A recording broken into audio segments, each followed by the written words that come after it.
गोरखनाथ मंदिर के हमलावर मुर्तजा के टेरर लिंक की तलाश जारी। गोरखपुर से मुंबई तक पड़ी दबिश, कई दस्तावेज और गैजेट्स जब्त। एटीएस ने संभाला मोर्चा, पूछताछ के लिए कईयों को लिया हिरासत में। बीजेपी आज मना रही है 43वां स्थापना दिवस। पीएम मोदी वर्चुअली करेंगे देश भर के कार्यकर्ताओं को संबोधित। दिल्ली सहित कई शहरों में निकाली जाएगी शोभा यात्रा।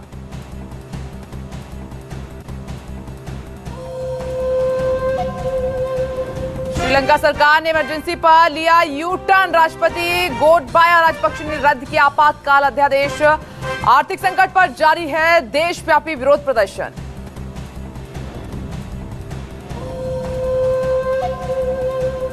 यूक्रेन की जमीन उगल रही है लाशें, बूचा बना कब्रों का शहर। यूएनएससी में भारत ने उठाई स्वतंत्र जांच की मांग। ईयू ने रूस पर लगाए नए प्रतिबंध। नेटो विदेश मंत्रियों की होगी नई पाबंदियों पर चर्चा।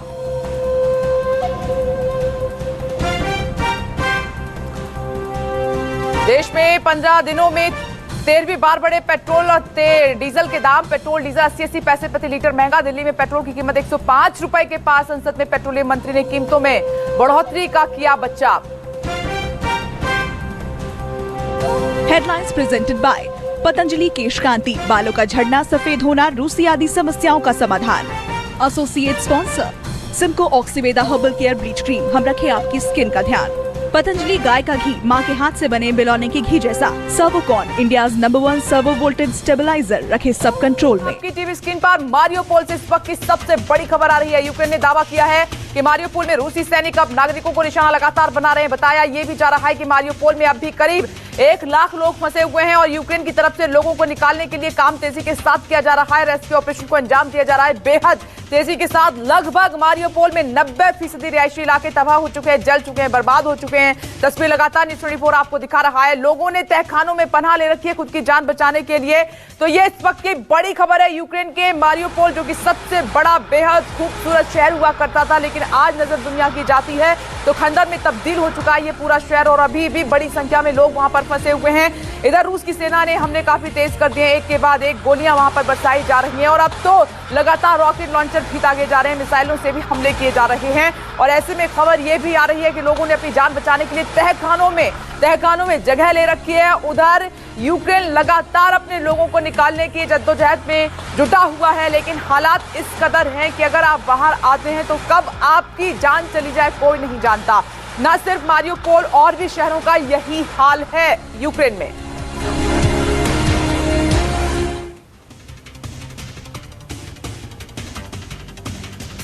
सीसीटीवी में कैद ये तस्वीरें निकोलीव शहर की हैं, जिसमें आप पार्किंग एरिया में कई एम्बुलेंस खड़ी देख सकते हैं, जिससे जाहिर होता है ये अस्पताल की तस्वीरें हैं। दरअसल बताया जाता है कि यहाँ एक रूसी बम आकर गिरा, जिससे सब कुछ तहस नहस हो गया। जहाँ ये बम गिरा वो एक बच्चों का अस्पताल था। आपको बता दें कि ये वीडियो निकोलीव प्रशासन की ओर से जारी किया गया है। हमलों की तस्वीरों से साफ समझा जा सकता है कि रूस आम लोगों को भी निशाना बना रहा है।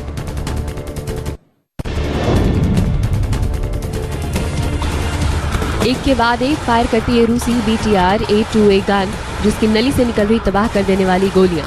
तस्वीरों में साफ देखा जा सकता है कि ये रूसी BTR रिहायशी इमारतों को निशाना बना रही है और लगातार फायरिंग किए जा रही है। ये तस्वीरें सामने आई है मारियोपोल से, जहां सबसे ज्यादा तबाही हुई है। फिलहाल अब ये शहर यूक्रेनी सेना के कब्जे में है, लेकिन पिछले 1 महीने से यहाँ जो घटा और जिस तरह से तस्वीरें सामने आई वो डरा देने वाली है। तस्वीरें मारियोपोल की हैं, जहाँ रूस समर्थित DNR फोर्सेज यूक्रेन के विरुद्ध लड़ रही है, जिसमें एक टैंक को फायर करते साफ देखा जा सकता है। ये DNR फोर्सेस का टैंक है। लुहांस्क और डोनेट्स्क 2 राज्य जो पहले यूक्रेन में आते थे, जिन्हें रूस ने स्वतंत्र देश घोषित कर दिया और यूक्रेन पर हमला कर दिया था। DNR फोर्सेस इन्हीं राज्यों से जुड़ी हैं, जो रूस के समर्थन में और यूक्रेन के विरुद्ध लड़ रही हैं। फिलहाल मारियोपोल में अभी भी जंग जारी है और ऐसा माना जा रहा है कि रूस किसी बड़े हमले की तैयारी कर रहा है।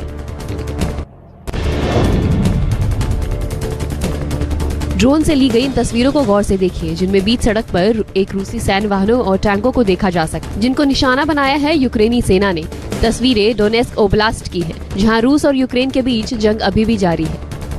इस हमले में यूक्रेन के कई सैन्य वाहनों और टैंकों को तबाह किया गया है। ऐसा दावा किया जा रहा है कि इस हमले के दौरान करीब दर्जन भर रूसी टैंकों को नुकसान पहुंचा है। रूस कीव के आसपास के इलाके से अपनी सेना बुला चुका है।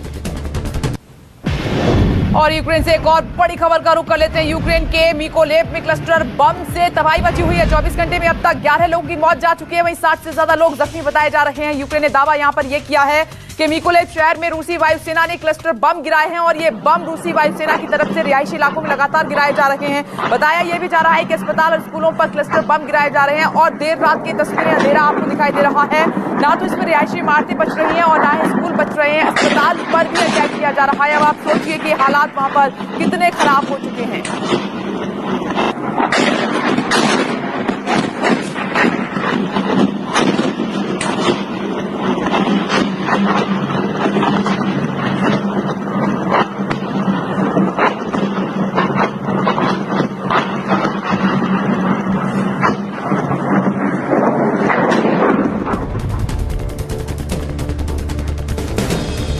वीडियो में आप रूसी और यूक्रेन के टैंकों को देख सकते हैं जिनके बीच भीषण जंग को दिखाया गया है।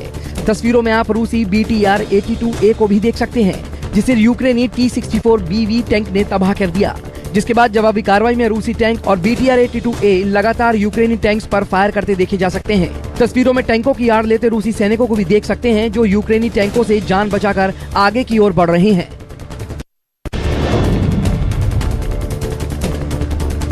रूस बूचा में नागरिकों की हत्या के मामले के आरोपों में घिरता नजर आ रहा है। रूस दावा कर रहा है कि बूचा में डेड बॉडीज प्लांट की गई हैं। उधर प्राइवेट अमेरिकी कंपनी ने रूसी कब्जे के दौरान और उसके बाद के सैटेलाइट तस्वीरों को जारी किया है। 19 मार्च को ली गई तस्वीर में सड़क मलबा और शव दिखाई पड़ रहे हैं। 30 मार्च को रूसी सेना ने बूचा को खाली किया था। 30 मार्च के बाद ली गई तस्वीर में भी सड़क पर पड़ा मलबा, शव उसी जगह पर है जहाँ वे 19 मार्च को थे।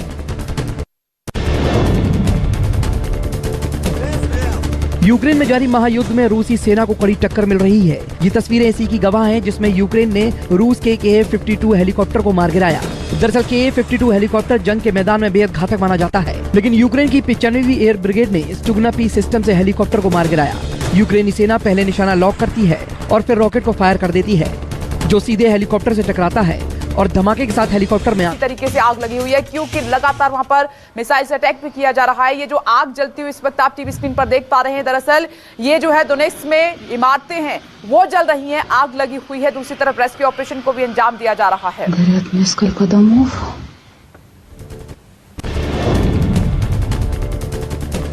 लोगों की भारी भीड़ और लंबी लंबी कतारें तस्वीरें मारियोपोल की हैं, जहां मानवीय सहायता के लिए लोग इंतजार कर रहे हैं। तस्वीर एक शॉपिंग सेंटर की है।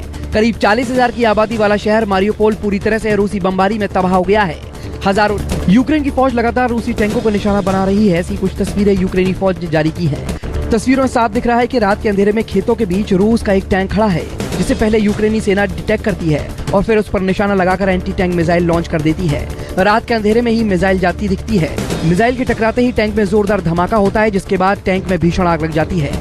टैंक में लगी आग से आसपास रोशनी फैल जाती है और हमले में पूरी तरह टैंक तबाह। रशिया की तैयारी अब दिखाई दे रही है। रूस अब कब्जे के लिए आगे लगातार बढ़ रहा है और आपको बताया लुहांस्क और दोनेत्स्क ये दोनों ही ऐसे इलाके हैं जिनको सेपरेट कर दिया था रूस ने, अलग देश घोषित कर दिया था। अब ऐसी 25 लड़ाकू विमानों के साथ रूस की सेना आगे बढ़ रही है वहां पर कब्जा करने के लिए। देखिए तस्वीरें आपके सामने लगातार, क्योंकि ये भी बार बार कहा जा रहा है कि पुतिन खुलकर कुछ नहीं बोल रहे, बातचीत की टेबल पर कुछ और है, लेकिन यूक्रेन में वहां पर कब्जे के लिए रूस की तरफ से एक बहुत बड़ी प्लानिंग चल रही है। अब आप देखिए लुहांस्क में रूसी वायुसेना के जो फाइटर जेट हैं वो आसमान में उड़ान भर रहे हैं, गरजते हुए नजर आ रहे हैं। Su-25 लड़ाकू विमान से वहां पर एक के बाद एक अटैक किए जा रहे हैं। आसमान से ही तस्वीरें ली गई हैं, जमीन पर क्या हालात हैं वो न्यूज़ 24 लगातार आपको दिखा रहा है। तकरीबन 40 दिन हो गए हैं, लेकिन इस लड़ाई का कोई भी ऐतिहासिक मोड़ सामने निकलकर नहीं आ रहा है, कोई भी निर्णायक मोड़ सामने निकलकर नहीं आ रहा है। और पुतिन के इरादे इतने बुलंद हैं कि इतनी बातचीत हो चुकी है टर्की में, उसके बावजूद भी वो पीछे हटने के लिए बिल्कुल भी तैयार नहीं है। एक वक्त में ऐसा लगा था कि बातचीत के जरिए समाधान निकलेगा और पुतिन अपनी सेना को हटाएंगे, लेकिन यहां पर हमले जिस तरीके से तेज हो रहे हैं उससे ये लगता नहीं है।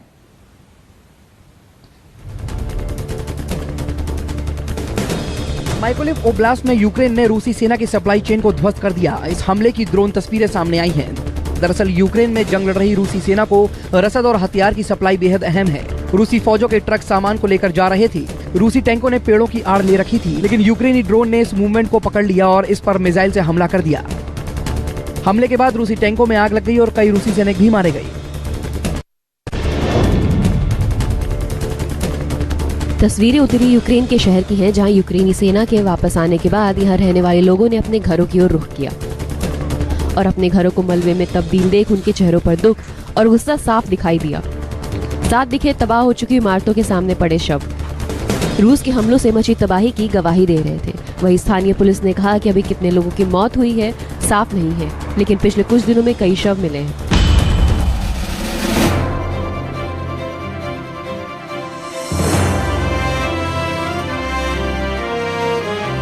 जाइटोमर में भीषण युद्ध के बाद यूक्रेन ने रूसी सेना को पीछे खदेड़ दिया है। खबर यह भी आ रही कि लंबी लड़ाई के बाद यूक्रेनी सेना ने जाइटोमर शहर पर फिर से कब्जा कर लिया है और इस बात की पुष्टि खुद जाइटोमर की सेना के अधिकारियों की तरफ से की गई है। बड़ी खबर, यूक्रेन ने जाइटोमर से रूसी सेना को पीछे हटाया है, पीछे खदेड़ दिया। अधिकारियों की तरफ से इस बात की पुष्टि की गई है क्योंकि रूस की तरफ से अब लगातार शहरों पर कब्जा करने की तैयारी काफी तेज कर दी गई है। लेकिन जाइटोमर से जो खबर आई है वो रूसी सेना के लिए एक बहुत बड़ा झटका है। हम आपको लगातार ये भी बता रहे हैं कि यूक्रेन की सेना डटकर मुकाबला कर रही है रूस की सेना का। और भी कई ऐसे शहर थे जहां पर रूसी सेना ने तकरीबन कब्जा कर लिया था, लेकिन यूक्रेन के लड़ाकों ने उन्हें पीछे हटने के लिए मजबूर कर दिया, पीछे खदेड़ दिया। ऐसी खबर अब जाइटोमर से है। वहां पर तकरीबन ये खबर थी कि रूसी सेना ने कब्जा कर लिया है, लेकिन वहां पर यूक्रेन के लड़ाकों ने मुंहतोड़ जवाब दिया, डटकर मुकाबला किया। अब इस बीच सेना के अधिकारियों की तरफ से जानकारी ये दी गई है कि रूसी सेना को पीछे हटना पड़ा है जाइटोमर से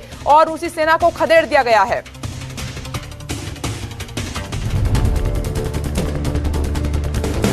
तस्वीरें खार्किव की है, जहां रूसी सेना ने कई इमारतों को निशाना बनाया। तस्वीरों में साफ देखा जा सकता है कि कैसे अस्पताल की ये इमारत धराशायी हो चुकी है। तबाह हो चुकी इमारत एक अस्पताल है। बताया जा रहा है कि रूसी सेना ने एक किंडरगार्टन स्कूल और लगभग 5 इमारतों को निशाना बनाया, जिन्हें मलबे से बाहर निकालकर अस्पताल में भर्ती कराया गया। हमले तेज कर रहा है, लेकिन अभी तक उसके हाथ खाली है।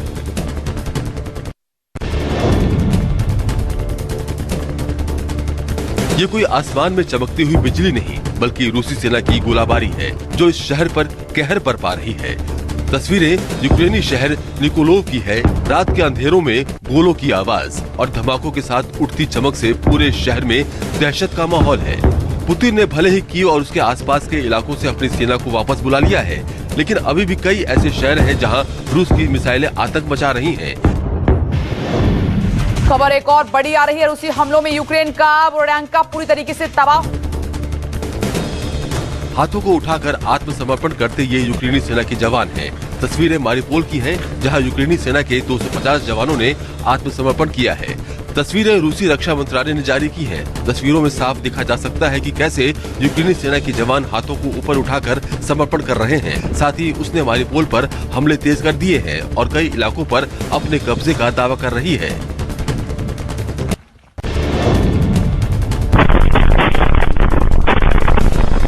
एक के बाद एक लगातार होते धमाके और उन धमाकों से निकलती आग।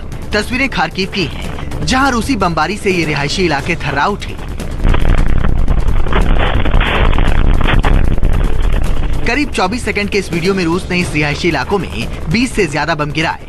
वीडियो एक घर में लगे सीसीटीवी कैमरे से लिया गया है, जो बता रहा है कि रूसी सेना रिहायशी इलाकों को लगातार निशाना बना रहा है।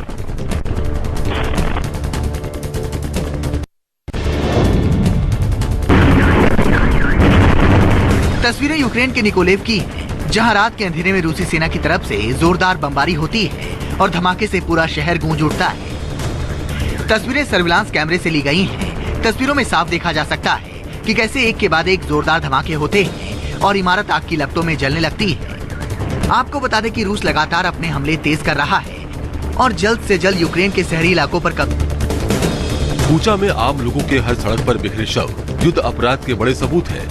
कीव के बाहरी इलाके बूचा में हुई बर्बरता के बाद जर्मनी, फ्रांस और दुनिया भर से कड़ी प्रतिक्रियाएं आ रही हैं। बूचा के मेयर का दावा है कि महीने के लंबे रूसी कब्जे के दौरान रूसी सैनिकों ने करीब 300 नागरिकों की हत्या की है। रूसी खाने का सामान कई दिनों बाद भी शव के साथ ही बूचा में ही रह गया। बीच शहर सड़क पर इंसानियत के हाथ पैर बंधे हैं और गोलियां मुंह में मार दी गई। साइकिल के पैडल पर अभी भी पैर जमे हैं, लेकिन गोलियों ने जिंदगी का सफर अधूरा छोड़ने को मजबूर कर दिया। बूचा की सड़कों पर पड़े शव इंसानी त्रासदी की वो दर्दनाक तस्वीरें हैं जिसकी किसी ने कल्पना तक नहीं की थी।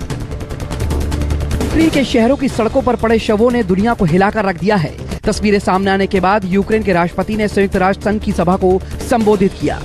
від блокування рішень щодо її ж агресії, її ж війни. І тоді зробити все, що може, встановити мир. Або покажіть, як можна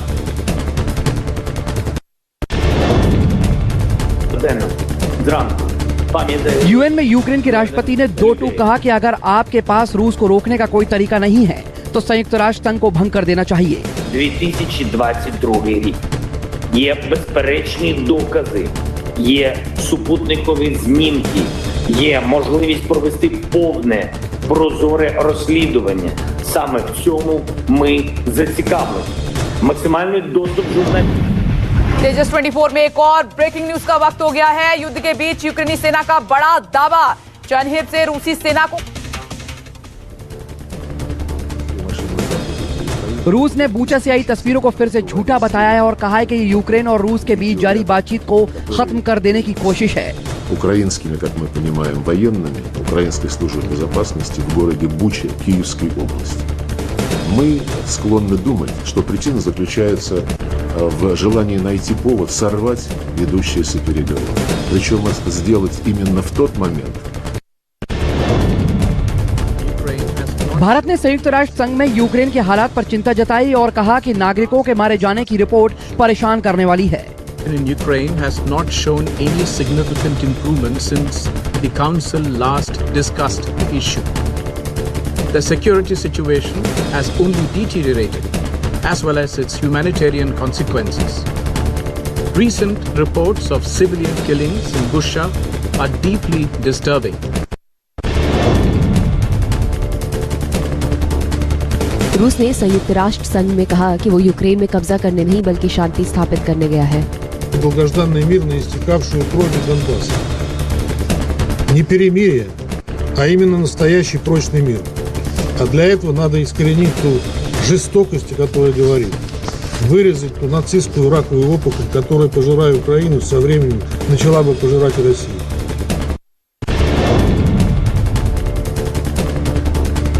नाटो के मुताबिक रूस यूक्रेन में हमले कम नहीं कर रहा है।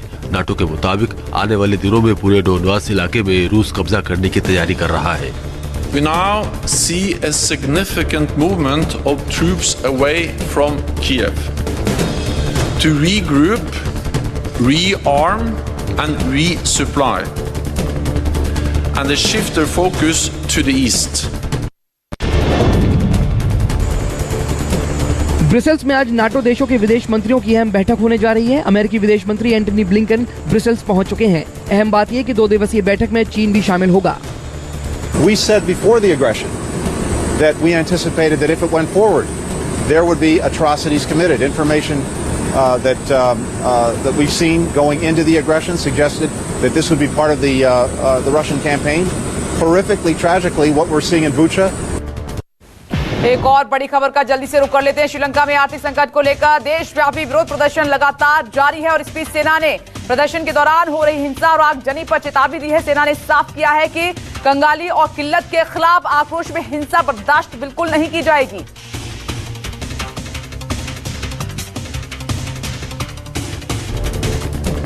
श्रीलंका के राष्ट्रपति गोटबाया राजपक्षे ने मंगलवार को देर रात इमरजेंसी अध्यादेश को रद्द कर दिया। आर्थिक संकट के बाद शुरू हुए विरोध प्रदर्शन को देखते हुए राष्ट्रपति ने 1 अप्रैल को देश में इमरजेंसी घोषित की थी। राजधानी कोलंबो सहित तमाम शहरों में इमरजेंसी और उसके बाद अगले 36 घंटे के कर्फ्यू का जोरदार विरोध हुआ। 1948 में अपनी स्वतंत्रता के बाद श्रीलंका अपने सबसे खराब आर्थिक संकट का सामना कर रहा है। श्रीलंका में राष्ट्रपति गोटबाया राजपक्षे की सरकार ने संसद में बहुमत खो दिया है। मंगलवार को संसद में हुई कार्रवाई के दौरान कई और मंत्रियों ने इस्तीफे की पेशकश की। नए वित्त मंत्री अली साबरी ने नियुक्त 24 घंटे में ही इस्तीफा दे दिया। राजपक्षे परिवार के खिलाफ जनता के गुस्से को देखते हुए करीब 41 सांसदों ने गठबंधन से नाम वापस ले लिया। सोमवार को पीएम महिंद्रा राजपक्षे को छोड़कर तमाम मंत्रियों ने इस्तीफा दे दिया था।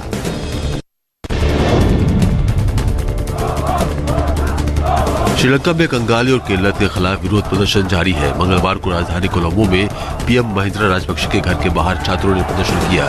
हजारों की संख्या में जुटे प्रदर्शनकारियों ने सरकार, राष्ट्रपति और प्रधानमंत्री के खिलाफ नारेबाजी की। प्रदर्शन में देश के 3 पूर्व क्रिकेट कप्तान भी शामिल हुए। 3 पूर्व कप्तान सरन जयसूर्या, रोशन महानामा और माउन अट्टापट्टू ने पोस्टर लेकर सरकार की नीतियों के खिलाफ विरोध प्रदर्शन जताया।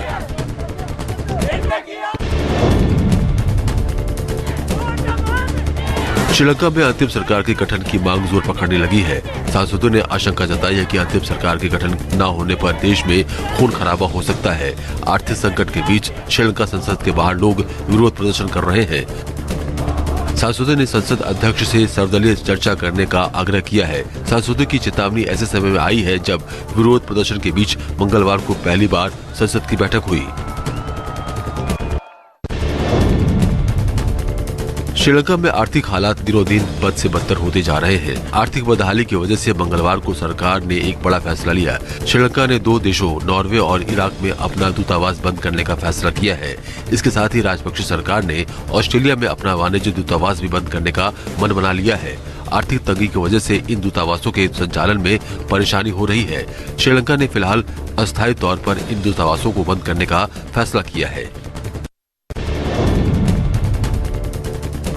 यूपी के रामपुर में पुलिस ने एक बदमाश को मुठभेड़ में गिरफ्तार कर लिया है। मामला अजीम नगर का है, जहां पुलिस और एक हिस्ट्री शीटर के बीच मुठभेड़ हो गई।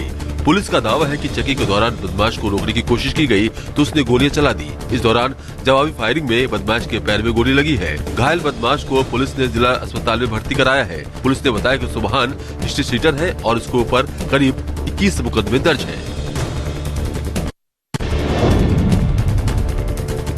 पाकिस्तान सुप्रीम कोर्ट में अविश्वास प्रस्ताव खारिज मामले पर आज लगातार तीसरे दिन सुनवाई होगी।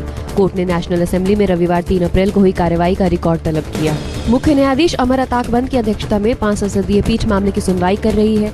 मंगलवार को PMLN और PPP के वकीलों ने अपनी दलील में अविश्वास प्रस्ताव नामंजूर किए जाने को असंवैधानिक बताया है। PPP के वकील ने कहा कि संसद में जो कुछ हुआ उसे नागरिक मार्शल लॉ कहा जाता है।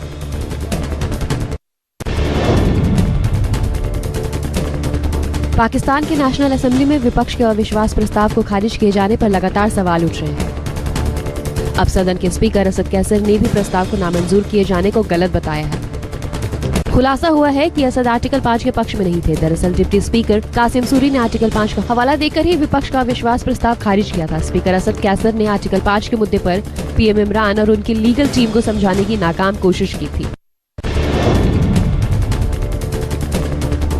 पाकिस्तान संसद में नेता प्रतिपक्ष और PMLN के नेता शहबाज शरीफ ने आर्मी चीफ कमर जावेद बाजवा से इंसाफ की अपील की है। शहबाज ने बाजवा से दूध का दूध पानी का पानी करने को कहा। शहबाज ने कहा कि PM इमरान विपक्ष को देश का गद्दार बता रहे हैं, इसलिए मैं आर्मी चीफ और ISI चीफ से अपील करता हूं कि वो देश को सच्चाई से रूबरू कराएं। शहबाज ने कहा कि सुप्रीम कोर्ट भी मान रहा है कि अविश्वास प्रस्ताव को बिना बहस और वोटिंग खारिज किया जाना गलत था।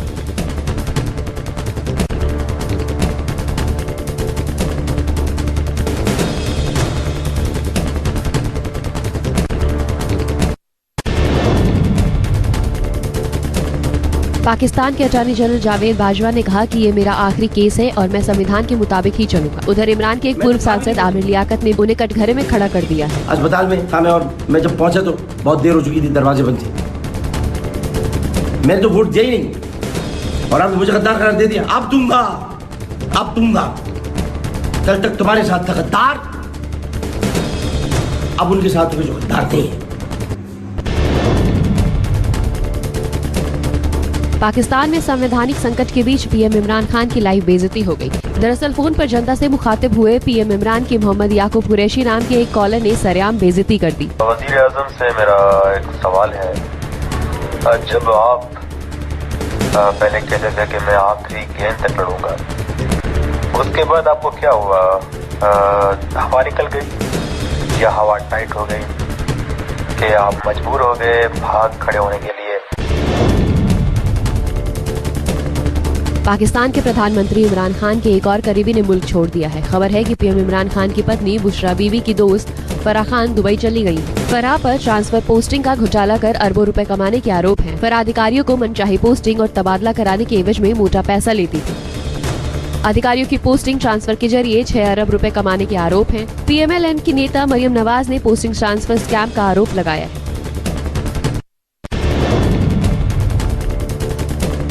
पाकिस्तान में जारी सियासी संकट के बीच मंगलवार को पाकिस्तानी रुपए में डॉलर के मुकाबले रिकॉर्ड गिरावट हुई। मंगलवार को एक अमेरिकी डॉलर की कीमत रिकॉर्ड 183 रुपए 23 पैसे पर पहुंच गया। डॉलर के मुकाबले पाकिस्तानी रुपए की गिरावट से देश के आर्थिक संकट में फंसने का खतरा पैदा हो गया है। डॉलर के मुकाबले पाकिस्तानी करेंसी के कमजोर होने पर आयात महंगा होगा। पाकिस्तान स्टेट बैंक के पास अगले 2 महीने तक का ही कारोबार के लिए विदेशी मुद्रा भंडार है। पाकिस्तान की सियासी उठापटक में अब रूस ने एंट्री मार दी है। रूस ने पाकिस्तान के बहाने अमेरिका पर निशाना साधा है। रूस ने कहा है कि पाकिस्तानी पीएम वॉशिंगटन का वफादार न होने की कीमत चुका रहे हैं। पाकिस्तान की अंदरूनी राजनीति में अमेरिकी दखल को रूस ने शर्मनाक और खतरनाक बताया। रूस के राष्ट्रपति पुतिन से पाक पीएम इमरान ने 24 फरवरी को मुलाकात की थी। यूक्रेन के खिलाफ रूस ने सैन्य अभियान इसी दिन शुरू किया था।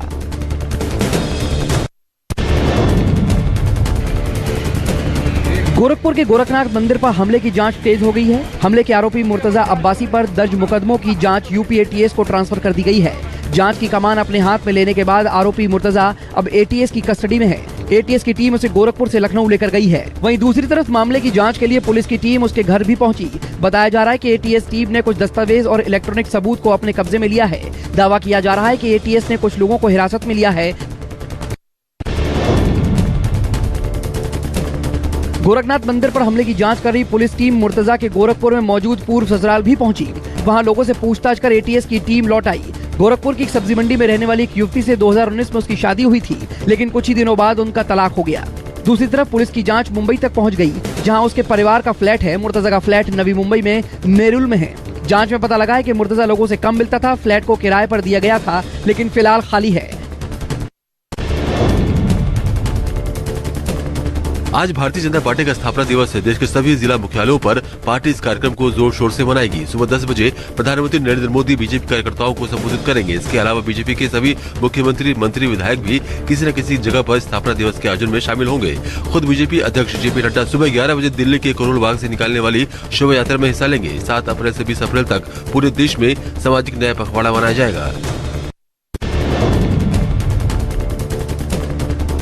बीजेपी के 43वें स्थापना दिवस पर प्रधानमंत्री नरेंद्र मोदी आज पार्टी नेता और कार्यकर्ताओं को संबोधित करेंगे। पार्लियामेंट एनेक्सी से पीएम मोदी वर्चुअली देश भर के बीजेपी कार्यकर्ताओं को संबोधित करेंगे। अपने संबोधन में पीएम मोदी पार्टी के गठन, उसके सियासी सफर और अर्श से फर्श तक पहुंचने के दौर की चर्चा करेंगे। साथ ही मौजूदा सियासी चुनौती के साथ विकसित भारत बनाने के संकल्प को साकार करने का भी मंत्र देंगे। स्थापना दिवस के मौके पर बीजेपी अध्यक्ष जेपी नड्डा बिम्स्टेक, यूरोप और पूर्वी एशिया के देशों के राजनयिकों के साथ बातचीत करेंगे। दूसरी तरफ प्रधानमंत्री नरेंद्र मोदी ने भी ट्वीट कर कार्यकर्ताओं को बधाई दी। मोदी ने लिखा कि आज के दिन हम उन लोगों को याद करेंगे जिन्होंने इस पार्टी को बनाने में अहम भूमिका निभाई है और आम लोगों की सेवा के लिए बिना रुके और बिना थके काम करते रहे। पीएम का संबोधन पूरे देश में बीजेपी कार्यकर्ताओं को सुनने का इंतजाम किया गया है। बीजेपी के राष्ट्रीय अध्यक्ष जेपी नड्डा आज शोभा यात्रा निकालेंगे। राजधानी दिल्ली के करोल बाग से ये यात्रा पार्टी की स्थापना दिवस के मौके पर निकाली जा रही है। बीजेपी आज देश भर में कार्यक्रम करेगी। बीजेपी शासित प्रदेशों के मुख्यमंत्री, मंत्री और विधायक सभी किसी न किसी कार्यक्रम में शिरकत करेंगे। 42वें स्थापना दिवस के मौके पर पार्टी 7 अप्रैल से 20 अप्रैल तक पूरे देश में सामाजिक न्याय पखवाड़ा मनाएगी। दिल्ली के मुख्यमंत्री अरविंद केजरीवाल आज हिमाचल प्रदेश के मंडी में विशाल रैली करेंगे। आम आदमी पार्टी संयोजक के साथ पंजाब के सीएम भगवंत मान भी होंगे। रैली को सफल बनाने में आप नेता और कार्यकर्ताओं में एड़ी चोटी का जोर लगा दिया है। तो पंजाब में सरकार बनाने के बाद आप अब दूसरे छोटे राज्यों में सियासी जमीन तैयार करने में जुटी है। केजरीवाल भगवंत की आज होने वाली रैली को हिमाचल प्रदेश के आगामी विधानसभा चुनाव से जोड़कर देखा जा रहा है। महाराष्ट्र के पूर्व गृह मंत्री और एनसीपी के नेता अनिल देशमुख को अस्पताल से डिस्चार्ज कर दिया गया है। डिस्चार्ज होने के साथ ही देशमुख की सीबीआई की कस्टडी में जाने का रास्ता भी साफ हो गया है। कंधे की हड्डी के इलाज के लिए उन्हें मुंबई के जेजे अस्पताल में भर्ती कराया गया था। दूसरी तरफ अनिल देशमुख ने भी सीबीआई को उन्हें हिरासत में लेने की विशेष अदालत की अनुमति को चुनौती देते हुए मुंबई उच्च न्यायालय का दरवाजा खटखटाया है, जिस पर आज सुनवाई होगी। महाराष्ट्र की महाविकास अघाड़ी सरकार में मंगलवार को पहला बिखराव हुआ। किसानों की पार्टी स्वाभिमान शतकारी संगठन ने महाविकास अखाड़ी से नाता तोड़ लिया। पार्टी अध्यक्ष राजू शेट्टी ने महाराष्ट्र सरकार से समर्थन वापस लेने का फैसला किया। हालांकि स्वाभिमानी शेतकारी के समर्थन वापसी से उद्धव ठाकरे सरकार की सेहत पर कोई फर्क नहीं पड़ेगा। महाविकास अखाड़े में शिवसेना, एनसीपी और कांग्रेस शामिल है। प्रवर्तन निदेशालय ने मंगलवार को शिवसेना नेता संजय राउत पर कार्रवाई की। ईडी ने ये कार्रवाई 1000 करोड़ के घोटाला मामले में prevention of money laundering act के तहत की। मुंबई के गोरेगांव में पात्रा चौल के रीडेवलपमेंट में स्कैम हुआ था। ईडी के मुताबिक प्रवीण राउत ने 43 लाख रुपए संजय की पत्नी वर्षा राउत को दिए थे, जिससे वर्षा ने दादर में एक फ्लैट खरीदा था। ईडी ने 2 फरवरी को प्रवीण राउत को गिरफ्तार किया था।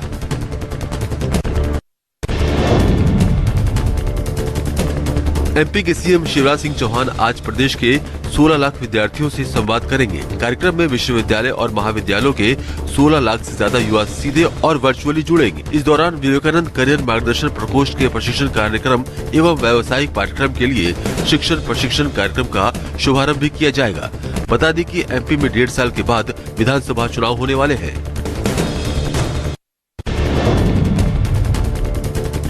दिल्ली यूनिवर्सिटी में एडमिशन की प्रक्रिया इस साल से बदलने वाली है। इस साल दिल्ली विश्वविद्यालय में CUET यानी कॉमन यूनिवर्सिटी एंट्रेंस टेस्ट के आधार पर एडमिशन होगा। एडमिशन की प्रक्रिया जुलाई के पहले हफ्ते से शुरू होगी। दिल्ली विश्वविद्यालय के VC योगेश सिंह ने बताया कि 12वीं पास छात्र परीक्षा दे सकेंगे। बीजेपी ने अपने सांसदों और कार्यकर्ताओं के लिए नई टोपी डिजाइन करवाई है। बीजेपी की ये टोपी केसरिया रंग की है और इस पर ब्रह्म कमल का फूल बनाया गया है। लोकसभा और राज्यसभा मिलकर बीजेपी के सभी 400 सांसदों को ये टोपी और साथ में एक किट पहुंचाई जा रही है। बीजेपी ने अपने सभी सांसदों को ये टोपी सार्वजनिक तौर पर लगाने के लिए कहा है।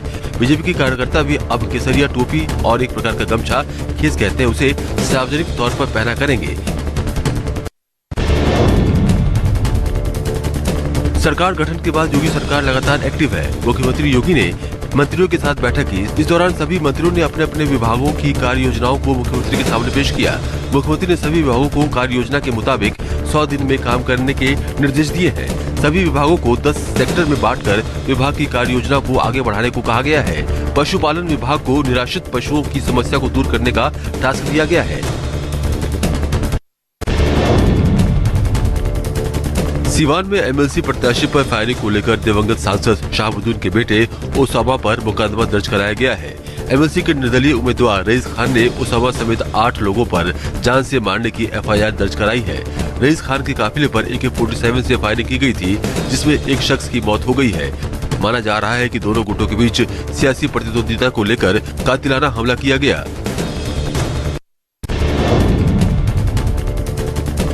MP में अगले साल होने वाले विधानसभा चुनाव की तैयारी कर रही कांग्रेस एक बार फिर सॉफ्ट हिंदुत्व की राह पर निकल गई है।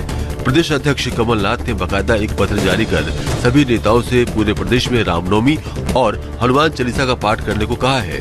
बीजेपी जहां कांग्रेस के इस कदम को पाखंड बता रही है, तो वहीं कांग्रेस के मुस्लिम विधायक ने कहा है कि इस तरह से त्योहार मनाने के लिए चिट्ठी जारी करना गलत परंपरा है।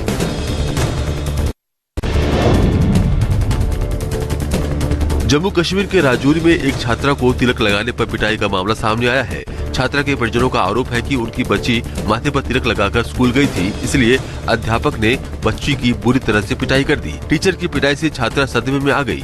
टीचर के खिलाफ परिजनों ने जिला प्रशासन से इंसाफ की गुहार लगाई है, जिसके बाद आरोपी टीचर को सस्पेंड करने के मामले की जाँच के आदेश दे दिए गए हैं।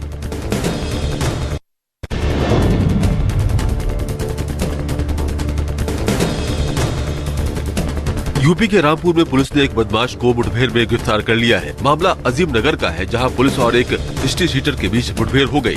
पुलिस का दावा है कि चेकिंग के दौरान बदमाश को रोकने की कोशिश की गई तो उसने गोलियां चला दी। इस दौरान जवाबी फायरिंग में बदमाश के पैर में गोली लगी है। घायल बदमाश को पुलिस ने जिला अस्पताल में भर्ती कराया है। पुलिस ने बताया कि सुबहान स्ट्रीट शीटर है और उसके ऊपर करीब 21 मुकदमे दर्ज है। नाथ मंदिर के हमलावर मुर्तजा के टेरर लिंक की तलाश जारी। गोरखपुर से मुंबई तक पड़ी दबिश, कई दस्तावेज और गैजेट्स जब्त। ATS ने संभाला मोर्चा, पूछताछ के लिए कईयों को हिरासत में लिया। बीजेपी आज मना रही है 43वां स्थापना दिवस। PM मोदी वर्चुअली करेंगे देश भर के कार्यकर्ताओं को संबोधित। दिल्ली सहित कई शहरों में निकलेगी शोभा यात्रा।